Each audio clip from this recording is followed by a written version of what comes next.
Thank you very much. Thank you very much. It's a great honor. Thank you.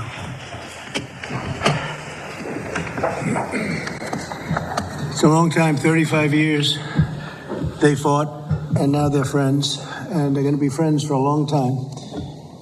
But it's a big, beautiful honor to welcome everyone to the White House for this very historic peace summit between Armenia and Azerbaijan.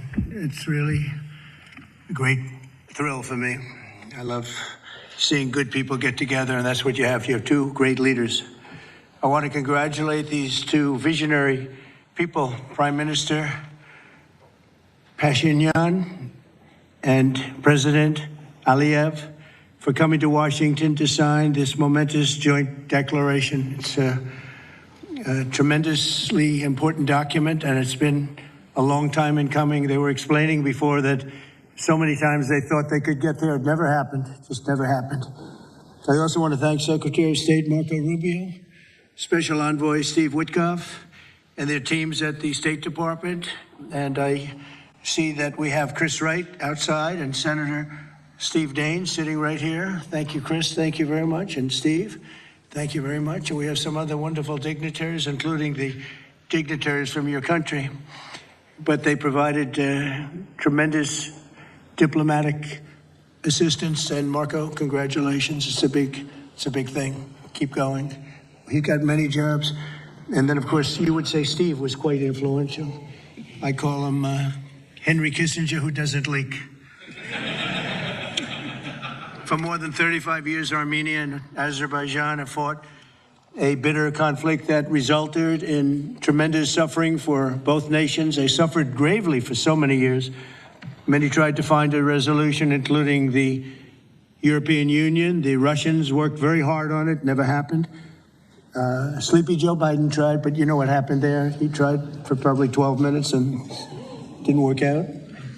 And many other countries tried, and they were unsuccessful. But with this accord, we've finally succeeded in making peace, and we just left the Oval Office where we signed voluminous documents and very important elements to the agreement.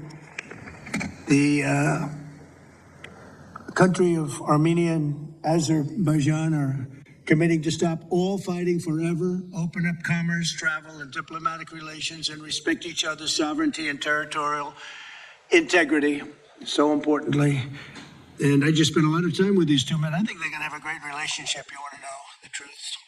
They didn't see each other that much, but they probably will. I think you two are going to have a great relationship. I have no doubt. And if you don't, call me and I'll straighten it out, okay? Very importantly, we have also resolved the key issue that foiled previous negotiations. This declaration establishes what they are calling a great honor for me. I didn't ask for this, the Trump route for international peace and prosperity, which is a special transit area that will allow Azerbaijan to get full access to its territory of Nakhchivan while fully respecting Armenia's sovereignty. So they're going to be able to really live and work together, and it's amazing. So that's a very important territory, I guess, very special territory to you, and now they work it together. Armenia is also creating an exclusive partnership with the United States to develop this corridor, which could extend for up to 99 years. And then they promise in 99 years they'll extend it, right? You'll promise. But we anticipate significant infrastructure development by American companies. They're very anxious to go in to these two countries, and they're going to spend a lot of money, which will economically benefit all three of our nations. This is incredibly positive news for the future of the entire region, and it's a very important region, as you know. Additionally, the U.S. is signing a bilateral agreement with both countries to expand cooperation in energy, trade, and technology, including AI. And in terms of energy, Chris is here representing our country, and there's nobody better than Chris Wright. And Chris, I understand it's very fertile. It's a very fertile area. So I appreciate everything you've done. You've done amazingly well. We've got the gasoline prices coming way down from where they were, and it's really been something to watch. We are drilling like we haven't drilled in many years, I guess I could say ever before, and we just started. We're also lifting restrictions on defense cooperation between Azerbaijan and the United States of America. The president, that's a big deal. Unless, is that important to you? Yeah, I think so. That was pretty good. They're very happy about that. So am I. As president, my highest aspiration is to bring peace and stability to the world. Today's signing follows our success with India and Pakistan. They were going at it. They were going at it big, and they were great, two great leaders that came together just prior to what would have been a tremendous conflict, as you know, a nuclear conflict probably. Also the Congo and Rwanda. Now that was one which was going on for 31 years. You have them beat, 35 years you had them beat. But that was going on for 31 years, and we have it all done, and people are very happy. That was a rough one. That was nasty. 7 million people that they know of died. Also, just recently, Thailand and Cambodia, that was one that was just starting. That 2,000 people were dead on the border, but it was just starting. And I was talking to one of the two nations on trade, and I said, I'm not going to sign a trade deal if you guys are going to fight. And I got the other one. And again, great leadership, Thailand and Cambodia. And before it got started, beyond that first couple of days, we stopped the war. And they've had wars periodically, for as much as you two have had long-term wars. And we got it stopped. And the two, again, I find in all cases, they're great leaders. If they didn't agree, I would say they're lousy leaders, to be honest with you, but they did agree. And so Thailand and Cambodia, Serbia and Kosovo, we got something stopped that was ready to start. We didn't like that one. We didn't like it at all, and we saved a lot of lives. And numerous others. In addition, as you know, we took out the nuclear capability of Iran. And to use a term that people tried to dispute without any knowledge, it was obliterated. That's been confirmed by the Atomic Energy Commissions, everybody, that's so totally obliterated. They might try again, but they're going to have to try a new site, because they are, and I want to just say our military, we have the greatest military in the world. We have the greatest equipment and military manufacturing anywhere in the world, nobody even close. And that sort of proved it. So getting rid of that threat from the Middle East was very big. And I think a lot of people are going to be joining right now the Abraham Accords. It's going to be very important. So hopefully we're going to have many more successes. I hope we're not going to have too many more in this field, because hopefully we're not going to be seeing too many more wars. But I came in and this whole world was on fire. All these things were sort of happening. We've only been here for 6 months. The world was on fire. We took care of just about every fire, and we're working on another one that you're reporting on very strongly with Russia, Ukraine, and we'll have some more information for you a little bit later. But I want to ask these two very special people. Again, I've gotten to know them. They're very special people, and I think they have the potential to have a great personal relationship, which is always good, but also a great just relationship. And if I might, may I ask you to say a few words, sir? Thank you very much, Mr. President. First of all, thank you for invitation. It's a big honor to be invited by the President of the United States for this historic event. Actually, we are writing a new history in a bilateral interstate relationship between the United States and Azerbaijan. We are starting the path towards a strategic partnership. The Charter on Strategic Partnership will be elaborated within several months, and that is a historic achievement for Azerbaijan, because to be in the format of strategic partnership with the greatest country of the world is a great opportunity and also a very big responsibility. And this strategic partnership format embraces so many important areas: mutual investment, trade, energy, connectivity, transit, AI, defense sales, counterterrorism. So all these areas where we had and hopefully will have very active cooperation in the future. So it opens a lot of opportunities for Azerbaijan to continue its path of development, to diversify its economy, to keep unemployment low as it is today, and to look to the future with great optimism. Also, I'm very grateful to Mr. President that he today lifted the restrictions which have been imposed on Azerbaijan back in 1992, just only 1 year after Azerbaijan restored its independence. These restrictions have been imposed on us. So after 33 years, these restrictions have been lifted just today. So really, it's a day which will be remembered by the people of Azerbaijan with a feeling of pride and gratitude to President Trump for his attitude to Azerbaijan, for his vision, for not only for our region. We were exchanging views today, and I said that within several months he managed to put an end to conflicts in Asia, in Africa, and now in Southern Caucasus. What we could not achieve for more than 30 years. We had to sacrifice lives. We had to fight two very bad wars with a lot of casualties. And if not for President Trump and his team, and our great friend, Mr. Ritkov and his team, probably today, Armenia and Azerbaijan would have been again in this endless process of negotiations. So really, it's a historic day. We are today establishing peace in the Caucasus, which will open great opportunities, not only for our region. And as President Trump correctly mentioned, the Trump route for international peace and prosperity, which will create new connectivity lines, which will lift the walls and which will create connectivity opportunities for so many countries with investments, with prosperity, with stability. You know, Azerbaijan and Armenia, we became independent at the same time as a result of the collapse of the Soviet Union. But at that time already, we were at war. So we lost a lot of years just being preoccupied with wars and occupation and bloodshed. So today, historic day, also because we bring peace.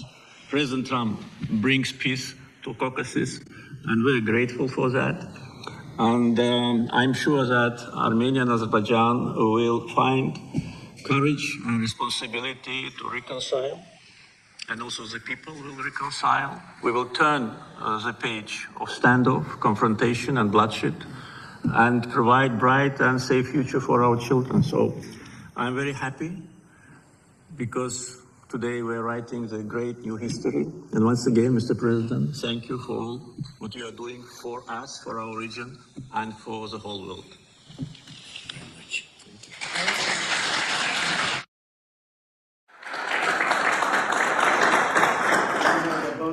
Great leaders. How long have you been in the leadership position? 22 years. 22 years. Yeah. That's pretty good. That means he's tough and smart. And it's an amazing part of the world. Congratulations. Thank what you. A great honor to be involved. Thank you very much. Please. Thank you, Mr. President, ladies and gentlemen. Today we have reached a significant milestone in Armenia-Azerbaijani relations. We're laying a foundation to write a better story than the one we had in the past. This breakthrough would be simply not have been possible without President Trump's personal engagement and his resolute commitment to peace in our region. The initiating of peace agreement will pave the way to end the decades of conflict between our countries and open a new era based on the full respect for the sovereignty and territorial integrity of each other. Today's declarations, which President Trump personally will sign as well as witness, gives confidence and assurance that we're opening a chapter of peace, prosperity, security, and economic cooperation in the South Caucasus. In this context, allow me to highlight the agreement on opening transport communications in the region based on the principles of sovereignty, territorial integrity, and jurisdiction. I'm particularly thrilled that together with the US, Armenia will work to bring to life the Trump wrote for peace and prosperity, a connectivity project that will unlock the entire region. TRIP will unlock strategic economic opportunities that will create long-term benefits. It will promote infrastructure investment, enhance regional connectivity, and strengthen U.S. leadership as a champion of conflict resolution. I want to thank President Trump and his team for brokering this game-changing outcome between Armenia and Azerbaijan. This is a great deal we've achieved today. This is a success for our countries and for our region, and a success for the world, because a more peaceful region means a safer world. This is peace through strength in a nutshell. Mr. President, today's great achievement is yet another testimony to your global leadership and your legacy as a statesman and a peacemaker on the world stage. Bringing peace required vision, political courage, and determination. But what is most important is that it requires faith in the cause. As it is said in the Holy Bible, blessed are the peacemakers, for they will be called children of God. May God enlighten this way. Thank you, and my congratulations to all of us, President Aliyev, to you, to all of us, colleagues from Azerbaijan, Armenia, United States, and all the people of our region, all the people of our countries, and my congratulations to the world, because, as I said, it will definitely make the world a better place. Thank you.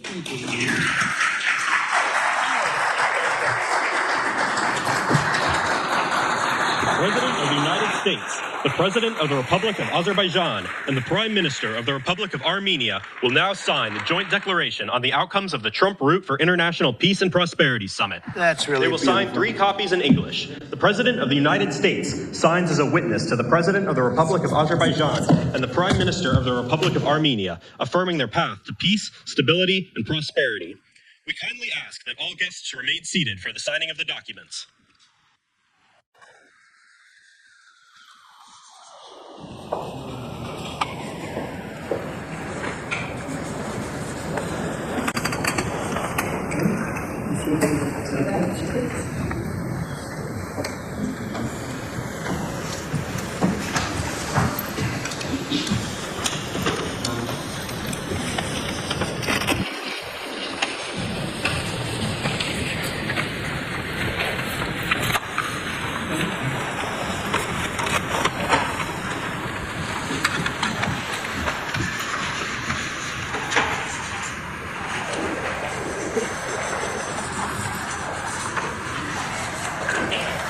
That is so great, and we'll hold up. How about holding up that document? All right.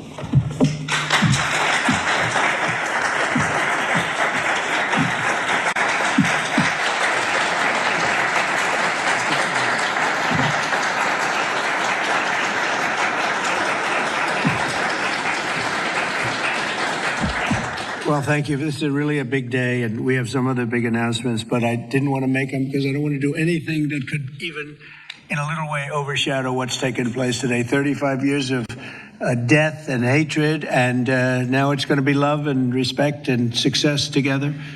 And I didn't really want to do anything that would in any way overshadow. I don't think it can be overshadowed when you're at war and so many people have suffered and so many people have been killed, and now you're going to have great peace. And I look forward to that corridor, because that corridor sounds, I'm going to have to get over there. I'll bring Senator Daines with me, and we're going to have to get over there, Steve. So, but this is a really great achievement, and I congratulate you. You're 2 incredible leaders. You're going to go down in history. And I've read the whole thing about how long it took, and you thought you were there and people let you down, and sometimes you probably let people down. Maybe, I don't know how it works, but that's the way it usually does. But this is something that is very, very special. So I don't want to get in the way of it at all, but we'll take a few questions, maybe at least slightly related, but we have some other things to announce later on in the day. Peter, please. Related, just because you mentioned the elusive peace in Ukraine. Who is holding up this Ukraine ceasefire summit? Is it Putin or is it Zelensky? Well, I think it's, that one is, as you know, we've been working on A lot of these deals, we've closed every single one of them all throughout the world, and that's the last of them. And they're losing, Peter, about 6, maybe even 7,000 soldiers every single week. Russia, as you know, lost almost 25,000 over the last month and a half, and Ukraine lost just a small number, fewer. A lot of people are dying, and I think we're getting very close. And we're going to be announcing later on. We're going to have a meeting with Russia. We'll start off with Russia, and we'll announce a location. I think the location will be a very popular one for a lot of reasons. But we'll be announcing that a little bit later. I just don't want to do it now because of the importance of what we just did. And I completely understand that. Just a follow-up. Are you surprised that Zelensky hasn't figured out by now, in years of war, how to deal with you and to deal with Putin without needing permission to make concessions from his parliament or from a national referendum? Well, he's going out and getting what he needs. You know, he's not authorized to do certain things. I said, well, you're going to have to get it fast because, you know, we're getting very close to a deal. And he's doing that, and he's working with the European nations, and they're terrific people, terrific leaders, NATO. And as you know, I became very friendly with them. They agreed to go from 2% to 5%, 2% that they didn't pay to 5% that they've already paid. That's trillions of dollars. So, you know, we're working together very closely. But no, in all fairness to President Zelensky, he's getting everything he needs to assuming we get something done. But I'll be meeting very shortly with President Putin. It would have been sooner, but I guess there's security arrangements that unfortunately people have to make. Otherwise, I'd do it much quicker. He would too. He'd like to meet as soon as possible. I agree with it. But we'll be announcing that very shortly, okay? And location. Yeah, please. Mr. President, with this meeting with Putin, is this Russia's last chance to achieve peace? And do you expect Ukraine to make any type of territorial concession? Yeah, I don't like using the term last chance. Look, it's, this is two very, very smart people. They've been going at it and their predecessors also very smart. They've been going at it for 35 years. It's tough. And, you know, when those guns start going off, it's awfully tough to get them to stop. It really does. It's a war that should have never happened. It would have never happened if I were president. There was no reason for it. So many people are killed, so much cultural destruction. You look at those magnificent towers, the most beautiful in the world. You know, the spires were considered the most beautiful in the world. They're all in a million pieces laying on the ground, all obliterated, knocked into a million pieces. So sad. But millions of people have died, and very, very much set in their ways. A lot of people were set in their ways, but I think we're getting close. I mean, this was not my war. This was Biden's war.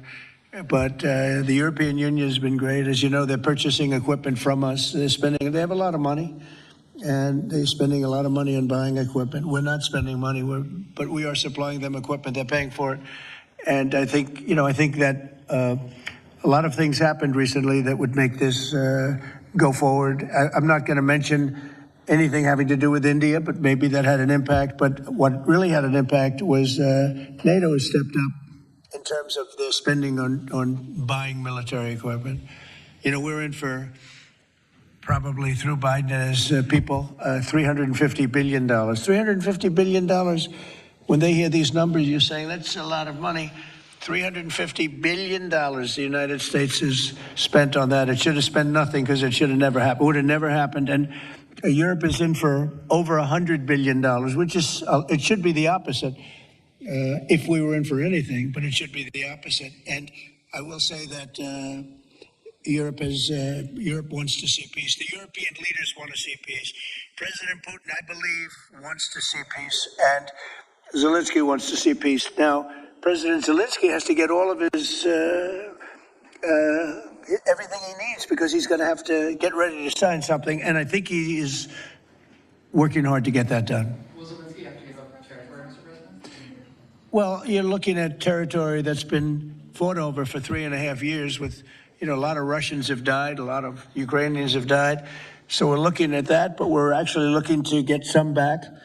And some swapping. It's complicated. It's actually nothing easy. It's very complicated, but we're going to get some back. We're going to get some switched. There'll be some swapping of territories. to the betterment of both. And but we'll be talking about that either later or tomorrow or whatever. Yeah, please. Say it. If I could ask a question of your guests and also of you. Yeah. Of the guests, will the Armenians from Nagorno-Karabakh be allowed to return? And also, do you have any thoughts on the talk about President Trump winning the Nobel Peace Prize? And for President Trump, you're working on resolving 2 other major conflicts. In Gaza, you've spoke of resettling the Gazans. The country of Somaliland has expressed potential interest if you were to diplomatically recognize their independence. Are you inclined to do so? And also, did President Putin present an award to Mr. Witkoff during their recent visit? He likes Mr. Witkoff, I can tell you that. That's true. Please, go ahead. I think President Trump deserved to have a Nobel Peace Prize, and we will defend that, and we will promote for that, and that's obvious. So, and today's event, I think, is a very bright expression of that, and hopefully you will invite us. Front row, you'll be front row. We are in favor. Thank you. Thank you. Can I have a suggestion? Yes. So maybe we agree with Prime Minister Pashinyan to send a joint appeal to Nobel Committee to award President Trump with the Nobel Peace Prize, because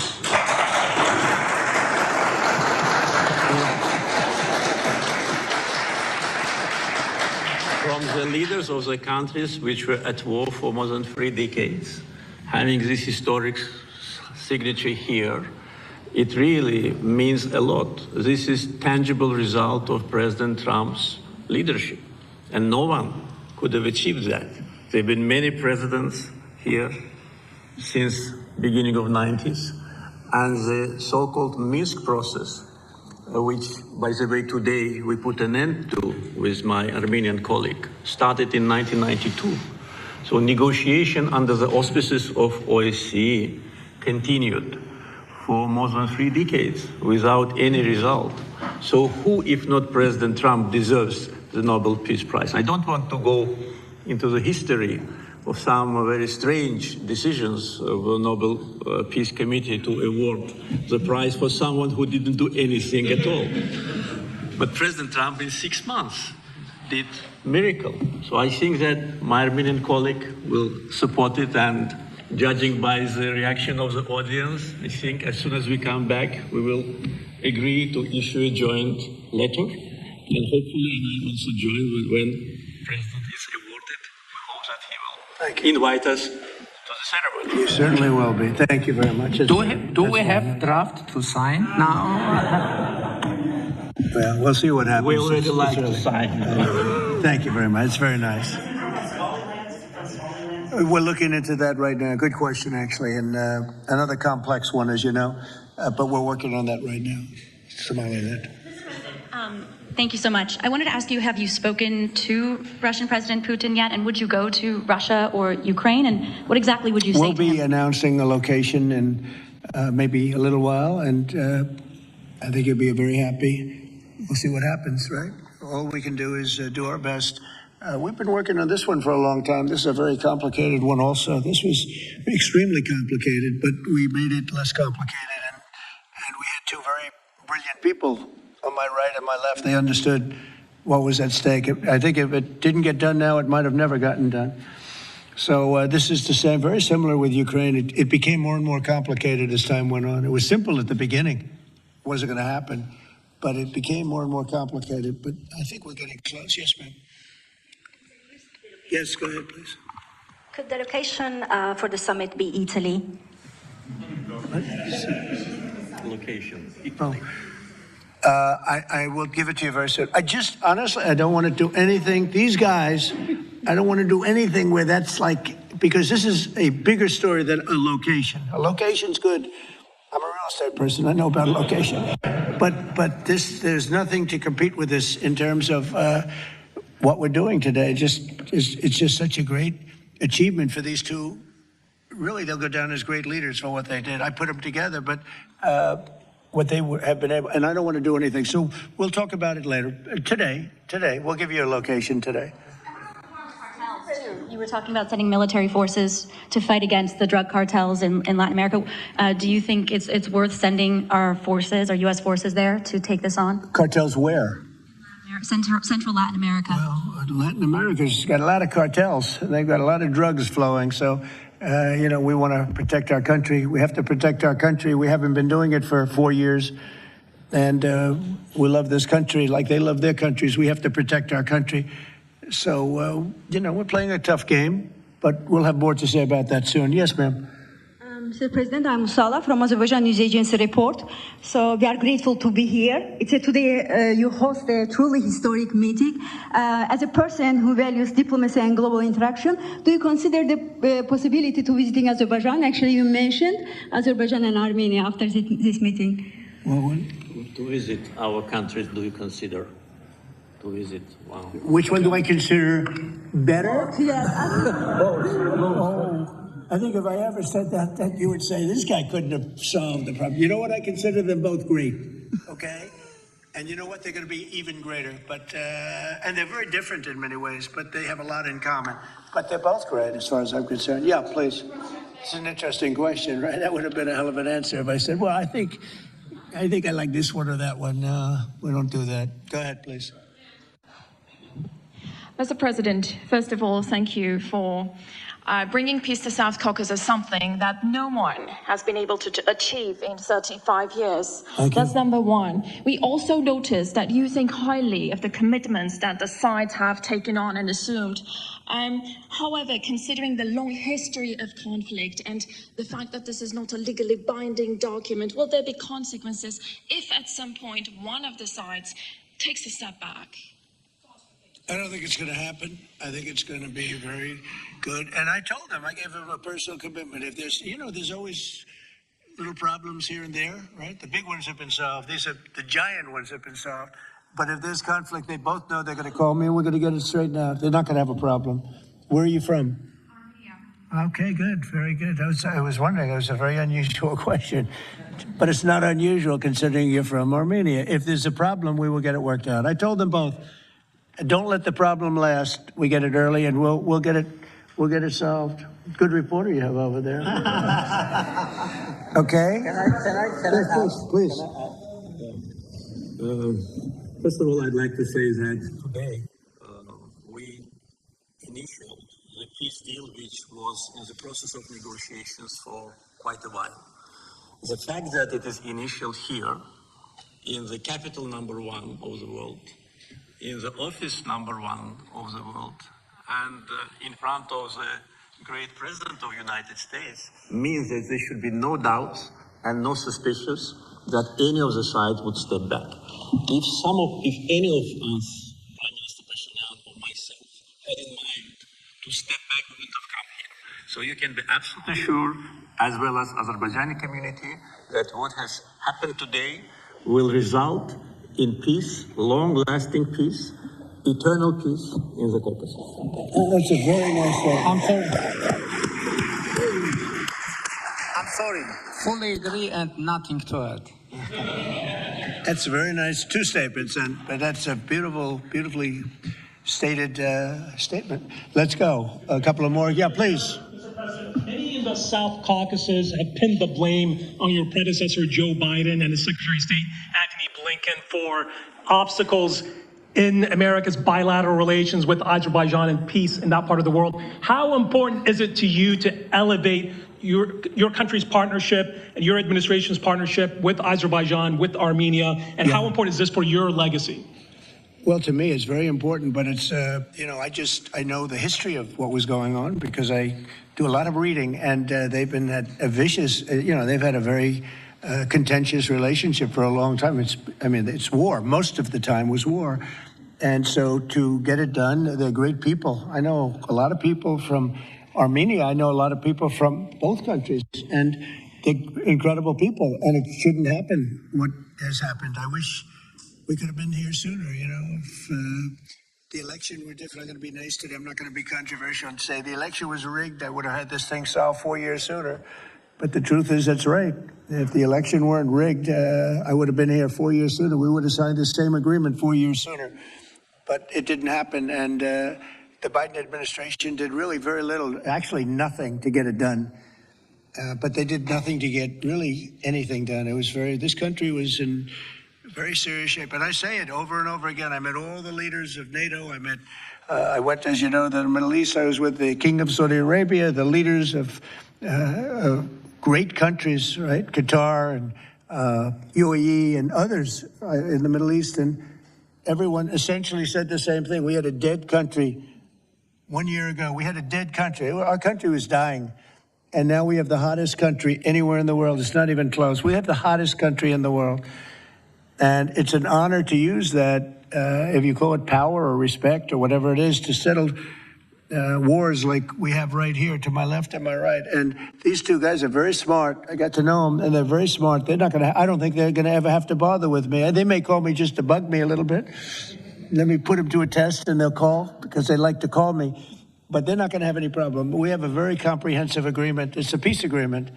And this isn't ceasefire. This isn't we'll hold off. This is a peace agreement. And they're going to end up doing a lot of business with each other. They're going to do a lot of business with the United States. And I'm going to always remember, at least during the time that I'm here, I'm going to remember how smart they were, how good they were. And when it comes to trade and other things, we're going to always go 100% out. And we'll go out of our way to make sure it comes out good for them. They did an amazingly good thing and a very brave thing. It's a very complicated part of the world they come from, very tough part of the world. It's a tough, but smart part of the world. Smart, tough people, and great wealth, great energy wealth. I was talking to Chris, and you were saying, in terms of wealth, it's enormous wealth. But wealth doesn't often solve problems. It takes other things. But they're amazing, two amazing leaders, and it's an honor to be associated with them.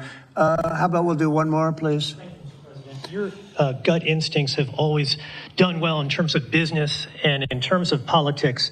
What does your gut tell you as it relates to the possibility of an event like this in the next few weeks, the next few months, in which you have President Putin on one side and President Zelensky on your other side?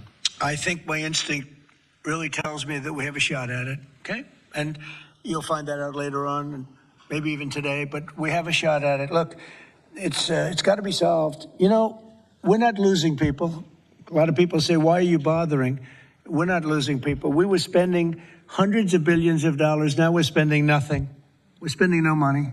I guess we're making money because, we have the best military equipment in the world. We're selling it to NATO. But you're losing thousands of people a week.